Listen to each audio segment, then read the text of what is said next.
may have to think back a little bit farther than the others. Mr. Toastmasters and fellow guests. For me, the answer to that question is pretty easy. My best year ever was 2010, just last year. You may be wondering why. Why is that so easy to conclude? In 2010, I accomplished something that I've been trying to accomplish for a long time. I waited over 20-something years to say I am a published author. I published my debut book, Ammunition for God's Soldiers, in 2010. I'm very proud of that. I started writing when I was, no, I can't do that because you can add. When I started writing, and I took, no. Also in 2010, I met many colleagues, and I can actually say friends. And we were visa because we were all on the same chord. Everyone trying to exceed their limitations and expand and see how far they can go.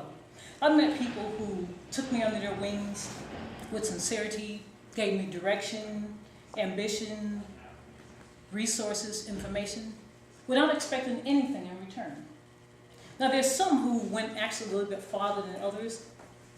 Miss Yolanda Johnson Bryant, I consider her more than just a colleague, but a friend. Because as an author, she really took me under her wing whenever I had a question. She answered it unselfishly, not saying, what's in it for me? Well, why should I help you?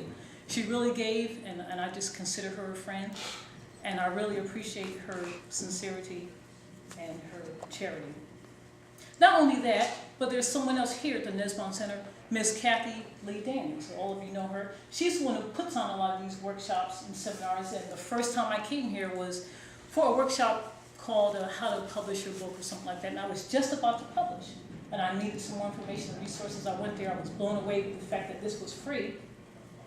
And I came back to the Nesbon Center for a second seminar, and I happened to meet Miss Yolanda Johnson Bryant. Happened to sit next to her. Now, you all know that nothing just happens by chance, because all of our steps are ordered by the Lord. So I sat next to her, and of course, networking and saying, hey, I'm a published author because I'm proud. And she told me what she does. She's an author, but she also has a company that has several different aspects that she covers in the publishing industry. So she's been very helpful to me and resourceful. So again, that tells me the power of networking is strong. I had a chance to network and meet a lot of people this year and just accomplish a lot of things I never would have without their input. For instance, last month, I came here for another seminar. It was on creating your business plan, part 2, creating your business plan and your financial information. Before I even attended the seminar, I went to the restroom.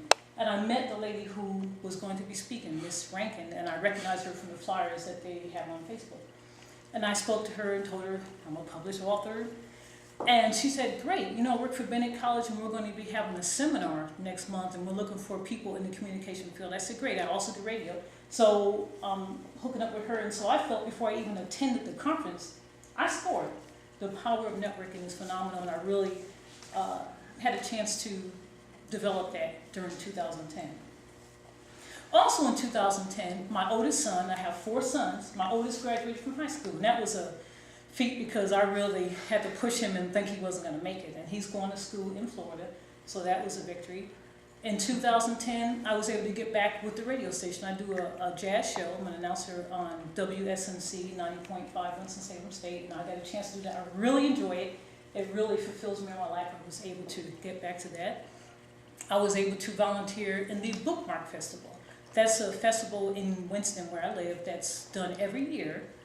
And you have like 40 authors from around the nation coming to Winston. There's about 6,000, 7,000 people attend. So I really was excited to be involved with that. Not only during that day, but throughout the year, that festival is constantly putting on events that I have benefited from. And I really have greatly enjoyed that and was glad that I had a chance to get involved with the Bookmark Festival.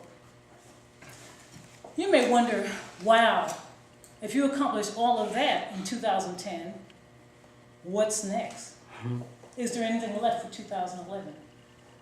Yes, there is. I told you my oldest son graduated and went to college. Well, during that time I was working on my book, I didn't get a chance to apply for any scholarships for him.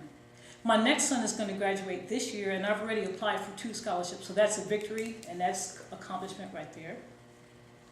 I'm going to continue working on my book, marketing and promoting this, and I'm also slowly working on my second book. I have enough material for 3 or 4 books already, but take my time.